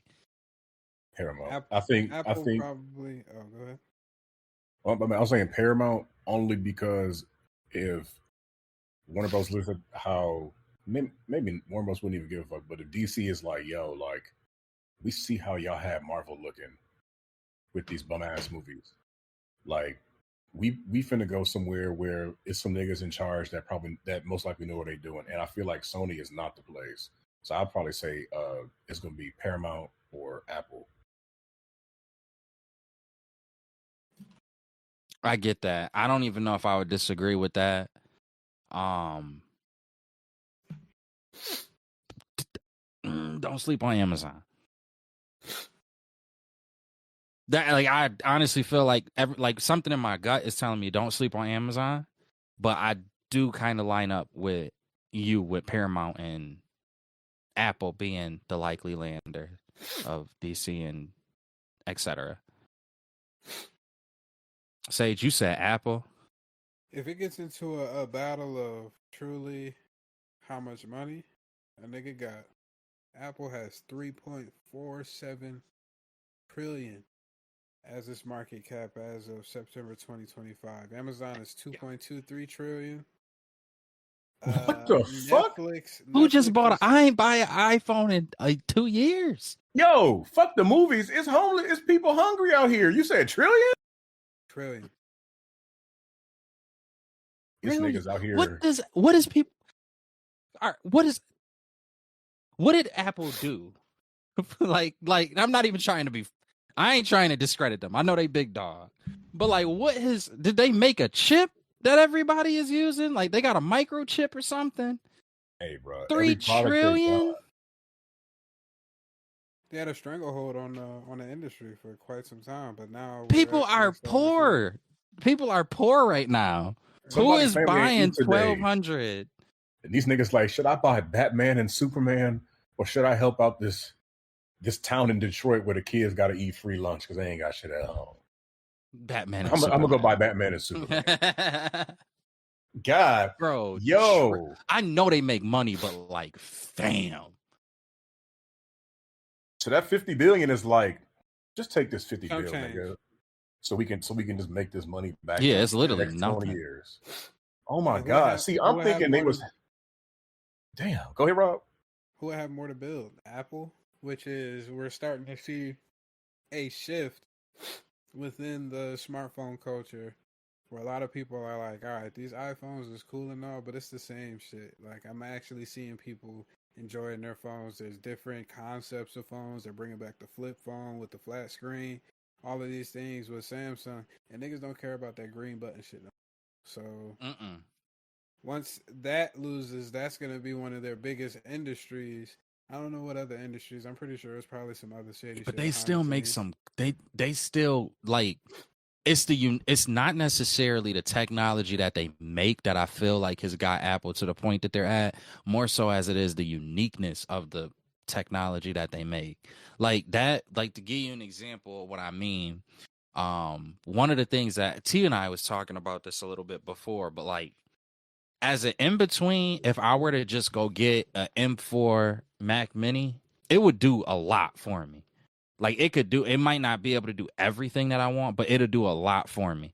Now, let's switch over to PC for a second. We know PC has the more intricate equipment and things, but it's kind of one of those things where it's like it could be broken down from the very bare bones all the way up to something that would supersede anything that Apple has. Yes, it has that flexibility, and it's just people's price points, but to have one thing, like for Apple to be like, I have one chip, one thing that I kind of target, and I tune it so well and make it so unique, that's what ends up getting people. I think that's really what it is. It's like, it's the uniqueness of the technology that makes people want to stay committed to Apple. Like, they're able to have what's the term for it? You learn this in business. It's is it buyer's confidence or something like that? I can't remember. I think it is buyer's confidence, where it's one of those things where you give me a product, the rival that matches your product with the same level of quality is more expensive than yours, even though yours is expensive. Now I'm grateful for you. They corner that. They do like a good job of cornering that. That's a tangent, though. They got $3,000 billion. This nigga said trillion. 3,000 billion. That's, I thought he was gonna say like crazy. 400 billion. I'm like, okay, yeah, that 50 right. bill, 60 bill gonna make a dent. 3 trillion. When he said it's more than Amazon, I thought when he was gonna make the point, I was like, yeah, but they not beating out Amazon. But he said they beat out Amazon. 3,000 trillion or billion. That's who do y'all think? Trillion. Rob ain't saying nothing. Jeez. I don't know anymore. It all depends. It really all depends. Now I'm with him, Apple. It all depends. Apple would be a low-key, sneaky hell of a sneaky because then it drives people more to their streaming platform. Mm-hmm. The Apple Paramount combo, I think they are okay. I might not know for a fact if it's them, but D, the reason why I think I agree with you with those two, they likely will be very aggressive. That's what I could see. I could see them being very aggressive because they both got a lot to gain. Yeah. Amazon too. Yes, Amazon like, yo, we got Invincible. We you already see we do animation. Yeah. Right. And we already been in the comic book field. Yeah. And it's been successful. Unlike Sony, it's been successful. God damn. So it's really maybe yeah. Yeah, I think in the next couple of months we're gonna start hearing rumblings of how it's going and everything like that. So we will be on the lookout for that. Mm-hmm. We got this last thing, the title of the video. We know we had to bring it back to Marvel at some point. We already talked about it within the podcast, but we actually got to look at Doctor Doom. Supposedly, Marvel had an event out in China, if I'm not mistaken. They showed a light show, which showed, I guess, some Easter eggs and what we should look forward to for this Doctor Doom. It seems like they're taking a super comic book accurate approach, but also doing their own little twist as well. I sent the links in the Discord. Mm-hmm. Pull those up and then get y'all reactions to it, how y'all liking it, if y'all not. The suit fire. Yeah, a lot of people was liking the chainmail link. The chainmail tough. Mm-hmm. Mask as well. It's kind of like somewhat of a fancy. It kind of reminds me like he'd be like from Thor, from Asgard. No cap. Oh, that's tough. Is it on the screen? I kind of like. I'm looking at it on my phone in the Discord. Oh, but that's it's different. That's what I like about it. It's not really something that you could say you've seen like this seen like just like this in the comic book, which is what I really enjoy.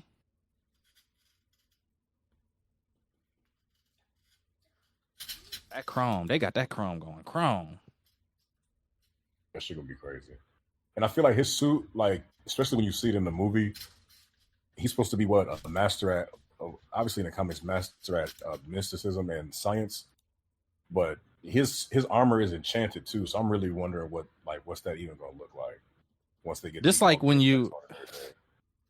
Nah, yeah, bruh. This like the. You went from a Honda Civic to Benz. Like the detail on this. Yeah. Supposedly they're wrapping up filming this week as well. He VVS. That's VVS Doom right there. Yeah, wrapping up filming is wild. Well, I'm glad. No, I'm really happy that that's the case because we know. It's wild like that shit was. I'm like, wow, like yeah, that shit was faster than I thought it was. Yeah, I think it's just because it's gonna be a lot of. There's definitely gonna be a lot of reshoots. There's also another one too. But what's cool is if you finishing up on the film now, and now you can go through the reshoots, and you got a year because they releasing it in December next year, right? Yes. Yep. Yeah, so you got a year. I feel more confident now. I'm actually glad that that's the case because that makes me more confident. By the time Super Bowl roll around and we get our first glimpse of Spider-Man, and then Comic-Con, then you said get that? Yeah. Not 2027 to come out. To come out 2026. 26, yeah, but December of 2026, right? Mm-hmm. Yeah. Yeah. So they're gonna have a whole year. They come back. Let's say they do reshoots in fucking January, February, whatever. They still got mad time till Comic-Con. Mad time till the shit come out. Yeah, that's giving me a lot more confidence. I really do. That's some really good positive news to me. Now, whether they rushed it for the initial one, but it doesn't matter.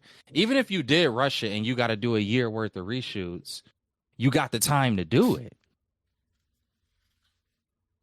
And I see how because they had to keep this shit mainly under wraps because a lot of reports, the actors say they're part of the script but not the whole thing to avoid people like spoiling shit. So with something on this level, they're gonna be like, look, like we know we got Doom, but Tom, we gonna show you your part.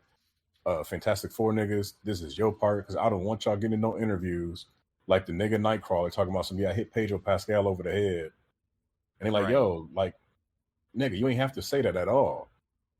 But anyway, I feel like a lot of this shit been kept under wraps too. So a lot of these rumors just speculation. Because at first it was Doom was mad at. Didn't the official synopsis come out too? I thought I seen Yeah, but it's vague. I know vague, what you're talking about. A lot of them was saying Doom was mad at Steve Rogers, but it's like Doom the one bringing the bullshit to the different worlds.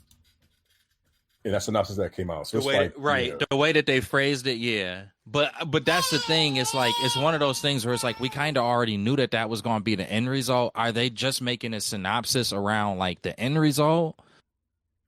That's what it gave me the vibe of, and that how we exactly get there, they didn't really say anything about in that synopsis. It's just kind of like, well, here come Dr. Doom bringing the pain. And it's like, all right, well, how is that exactly happening? We had no word of this guy, and now he's bringing terror, which is good. Them being vague in this regard is good because they don't want to spoil anything. To Sage's point, they don't want to, they don't want to do that. All right. Yeah. They're also filming around the same place that Spider-Man is filming at right now, so we could see some correlation, obviously, between that. A lot of speculation that Doctor Strange 3 is coming out in between both of these Doom Avengers movies, which would be is he in Doomsday? At first, he said that he wasn't, and then he walked back that statement later. So it seems like I think he still might not be in it. Because if that's the case, that makes sense. That would make a lot of sense. Right? If he in Doomsday, and then they do a Doctor Strange movie after Doomsday, it seemed like his character maybe could be used more if they plan on doing a movie. He could be used better. And it's called what? If Time Runs Out? It might be, yeah. It's still all speculation and everything, but they have kept that specific time window open for release open for a specific reason. It would serve them right to create a Doctor Strange film. Then you can. Would this be the third movie or the second movie? It'd be the third. Yeah, get that nigga a third movie. In this joint, they gotta have like, if they do Doctor Strange, they could tie more together between the Avengers films on some shit like that. They got to put that nigga Shang-Chi in there, bro. We ain't seen him in a minute. Plus, it looks like they're giving a lot of these characters throughout the courses of their films. Like, with Iron Man, we saw what the conclusion was in the Avengers movies. With Captain America, we didn't get the 3 with Captain America, did we? Not counting Brave New World. Civil War was 3. Yeah, you're right. Yeah. You're right. So we got the 3 Captain America movies, and then we saw how this character kind of played out in the grand scheme of it all. Thor, yeah, we got that with Thor, but Chris Hemsworth was going to be staying around. And I think that's actually created more confusion than anything else. So I feel like, to be honest with you, I feel like the Thor progression really went to Loki. So I feel like with Benedict Cumberbatch's Doctor Strange, it would be nice if they use a third movie with him to be like a progression of the character. And before we finish these 2 Avengers movies, it would be nice to have that. Now, so I'm kind of leaning on maybe they thinking that too, and that we really will get a Strange movie in between. Because it's 2027 is the second one, or is it 28? What? 2027. The second Avengers movie. Yeah. So it's just right the year after. Ooh, they got to get to filming. But look how fast they filming. That's not saying anything. Yeah, they got 2 movies that's coming out. I think they filmed some scenes for Secret Wars. You think? Probably. Yeah. Why not just get those scenes in now? Yeah, probably got a head start on it. Especially if smart. niggas like Ian McKellen and Patrick Stewart in it, they like, yo, old timer, let me talk to you real quick. We need to film your shit tonight. Now. Because you 90 what? Yeah. This is your parts for the both movies. We don't even got you booked for the second premiere. Okay? Because we just don't know. We don't know.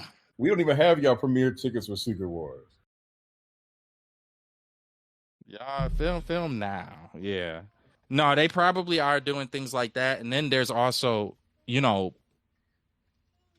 like we don't, the way that they doing it is so, I don't know if it's necessarily like fair or wise to call it unique, but if there is a Strange movie in there, we don't know. Like they could be trying to do some of the if they are filming for Secret Wars, they could be trying to get some of the filming in for that now, like where it involves Benedict Cumberbatch and the location may work. They just like, yeah, let's knock out a couple here now. We don't know whether we'll use them or not, but let's get these scenes done anyways because we have the actors, we have everybody here. Why not? I like the idea of that. I really do like the idea of putting a Strange movie in between, because Strange, look what Strange was able to do with the Superman or with Spider-Man, then what Strange was able to do in his own movie with Wanda. It's a good character to kind of bridge things along. He's done it multiple times now. So getting a whole movie with him in to bridge Doomsday to Secret Wars, I like it. All right. Y'all got any other comments or anything? JJK Medulo, Chapter 2 just dropped. Tap in if What? you haven't tapped in yet. Is it weekly? Hell yeah, weekly, every Sunday. How long is chapter 2? Because I'm only like on page 6 for chapter 1. Me too, don't worry. You're not alone. I don't think it's that much. Nigga said 50 pages last week. I'm like, come on, bro. That's just because it was the first issue. Yeah, it's I mean, not it's gonna be decent like so that far, every though. week. I'll tell you that. It's decent. I Chapter just 2. gotta lock in. You can see how everything is bubbling up. I'm curious how he's gonna try and nip this in the bud in 60 or so chapters. He not about to be able to That stop shit working. Jumped up to number 1. Bro. You said it's got 60 chapters for this first season of JJK? No, it's only going for 3 serializations, 3 volumes. So that I believe that's around 60 or so chapters, if I'm not mistaken, for 3 volumes. Dang. And they don't have anything cleared for later on because obviously they don't know how people will take to this manga. But these numbers is correct on Manga Plus. This joint is at the top of the leaderboard. It's beating Chainsaw Man, One Piece, Boruto. Yeah, everything. One Bruh, Piece? Yes. It's still He not going to, if he, I'll say unless it's they beating like, One Piece? Damn. Yeah. like this may earn him a break, but they gonna need to find somebody within these next 60 weeks that can He's not be actually a drawing gay anymore though. He actually Nah, has bro, a- it don't matter. He has an artist. It's a lot easier on him, as what I've realized or what I've learned. Listen, either he gonna have to continue this, or within a little over a year, they gonna have to find Gege too, cause he gonna leave a void, and I feel like that's where his ambitions to do this sequel, he had them before JJK ended, and after the studio knew how JJK was gonna end, and they probably were like, we'll see how things go before we give you the green light for it. But now that everything has been going the way that it has for JJK, him trying to stop this and like, what if people, all right, hear me out. If people latch on to it, right, it's going to leave a huge void when it's gone. Because you know an anime going to follow up with it real soon if that's the case. If people latch onto it crazy, as soon as JJK finish with its series, this new one going to be coming out only to end. If it's 60 chapters, only to end in like, maybe it comes out in a movie or they do it in 2 movies. I doubt, I don't know. Maybe. But like if they do that, just have it where it's 2 movies, bruh. We gonna need something else to fill the gap. JJK was a shocking enough series that came into the play where nobody really saw it. It kind of came out of nowhere in a way that if something else doesn't come into play, now could that be Kagurabachi, Sage? Possibly. Maybe. You don't have it, so. Maybe it's Kagurabachi that is the next one that comes onto the scene and it has the grip pause on everyone that JJK has. Hey T, where them buttons at, dog? No. Because I said what I needed to say before to hold me accountable. I think this might be a lot better in comparison. That's why they ended up getting this guy to draw, so he's not writing the story and drawing at the same time.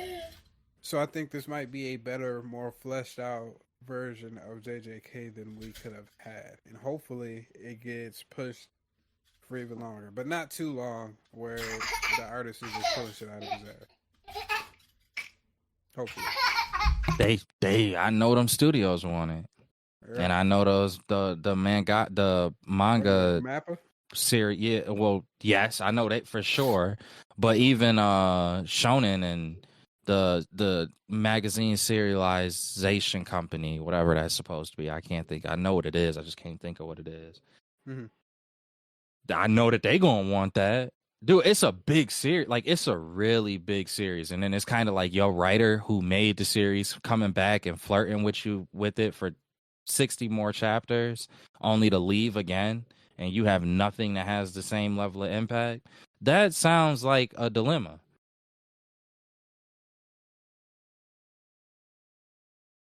There's nothing that... What has been on the level? Like, I'm not saying great series haven't come out. We love Dan to Dan. We love Sakamoto Days. We love Frieren. We love, like, there's mad series that have come out, but what's been like JJK? JJK hit like a Bleach coming out. Like, it hit different. It hit the nerd space way different than anything else. You can't give us 60 more chapters of that, and it possibly is peak, and then you disappear again. No chance. They got 60 weeks to find another Gege. Maybe it's Kagurabachi. I don't know. Do you think Kagurabachi would hit like that? Like, I know it's gonna hit. Netflix is JJK level. Animes that they get. They've been very particular, and dare I say they haven't fucking missed. Double Make. It's been great. A hit. Oh.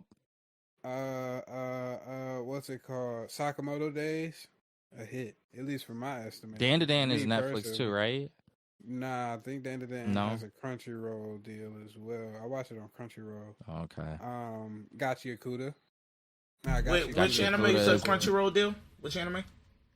Crunchyroll also plays Dan to Dan. Yeah. So it's not an exclusive joint. But that Clevitus? That Clevitus? Clevitus is fire. They had the one with the vampire. I can't remember. Call the Night. Animated. Nah. Oh, you talking about based off the video game? Let's say Castlevania. There you go. Yeah, that like. It's not that I wouldn't doubt that let me say this. It's not that I don't think that Netflix wouldn't make a good series. It's not that I think that Kagurabachi animated would be a bad series. I think that it would be an amazing series. I think it's going to be an amazing series. But is it will it have the attention to the same level as something like JJK? Yeah. I hope you're right. It's great. The shit is damn near not almost the same, but it's damn near the same. It's niggas with powers. They fight, you get bloody. Bada bing, bada boom. You just gotta get used to a whole new power set. The fucking stakes seems like to be there. It's building as well. The fights seem to be beautiful as well. And that's just reading it. Just imagine like animated. Right, when it's animated. So I hope you're right. I don't know if I can say that with the same level of confidence, but it is a great series. I love reading it. Yeah. I hope you're right. I just don't. JJK hit different when it came out. It did. It was like it was one of those ones where people knew, like, okay, this is gonna be something that I haven't gotten in a while.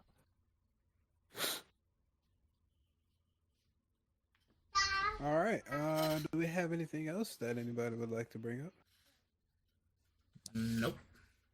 I don't have anything else. All right, we're about to hit the 2 hour mark. My bad. We appreciate y'all yet again for stopping on by for another episode 80. Back up in this thing, Croco's Corner, Nasty Nino, aka Chef D, T Smooth and Sage, your humble host for this week.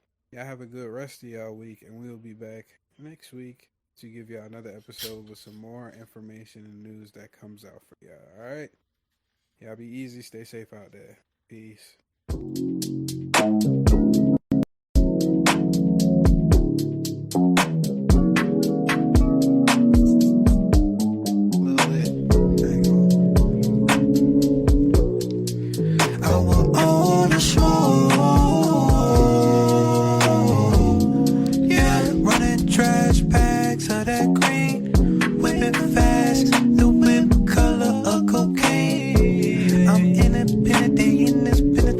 These dreams on the road to riches, focus on the ticket, maximize my means.